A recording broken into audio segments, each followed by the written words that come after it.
पारिवारिक कारण से विधानसभा उपचुनाव लड़ने में असमर्थ हूँ।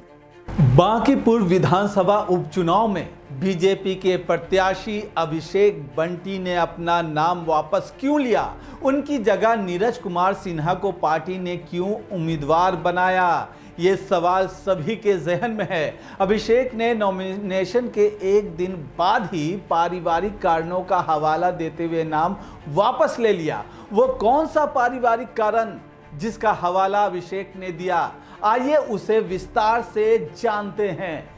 दरअसल कथित तौर पर चारा घोटाले में उनके परिवार के कनेक्शन से ये पूरा मामला जुड़ा है। अभिषेक बंटी के नाम वापस लेने की वजह चारा घोटाले से उनके परिवार का कनेक्शन बताया जा रहा है। उनके पिता रविंद्र प्रसाद और माता चंचला सिन्हा दोनों चारा घोटाले के अलग अलग मामलों में दोषी ठहराए जा चुके हैं।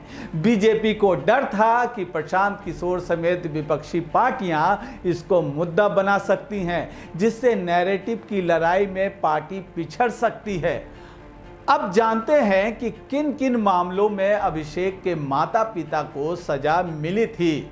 सीबीआई कोर्ट ने साल 2022 में डोरंडा कोषागार रांची से 1990-91 से 1995-96 के बीच 182.82 करोड़ रुपए के गबन करने के मामले में लालू यादव समेत 75 लोगों को दोषी माना था। उसमें रविंद्र प्रसाद का नाम भी था। उनका नाम सीबीआई की प्रेस रिलीज में मगध केमिकल कॉरपोरेशन पटना के तौर पर दर्ज है। उनको इस मामले में 3 साल की सजा सुनाई गई थी।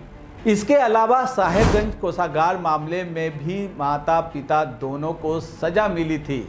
सीबीआई की एक स्पेशल कोर्ट ने साल 2012 में साहेबगंज कोषागार से साल 1991 से 1996 के बीच फर्जी तरीके से 67,49,989 रुपए की निकासी के मामले में 26 लोगों को दोषी ठहराया। इस मामले में आरोपियों को 5 साल से लेकर 1 साल तक के कठोर कारावास और 6 लाख रुपए तक का जुर्माना की सजा मिली।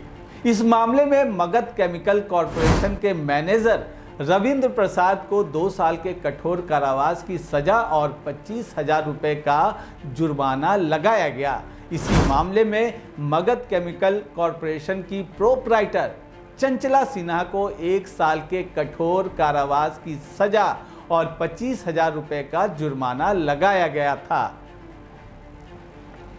इसके अलावा चाईबासा डिस्ट्रिक्ट ट्रेजरी ऑफिस मामले में भी सजा सुनाई गई थी। सीबीआई ने 28 अगस्त 1996 को पटना हाई कोर्ट और सुप्रीम कोर्ट के निर्देश पर एक केस दर्ज किया था। मामला चाईबासा डिस्ट्रिक्ट ट्रेजरी ऑफिस और एनिमल हस्बेंड्री ऑफिस से फर्जी तरीके से लगभग 37 करोड़ 62 लाख रुपए की निकासी का था।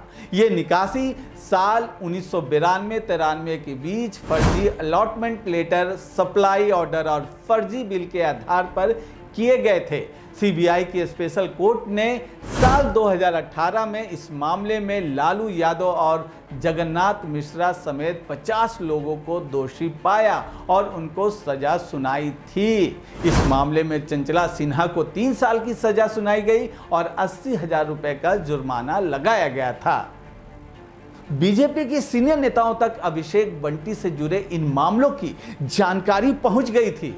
जन सुराज से जुड़े सूत्रों ने बताया कि पार्टी इस मामले पर नॉमिनेशन वापस लेने की आखिरी तारीख के बाद प्रेस कॉन्फ्रेंस करने की तैयारी में थी।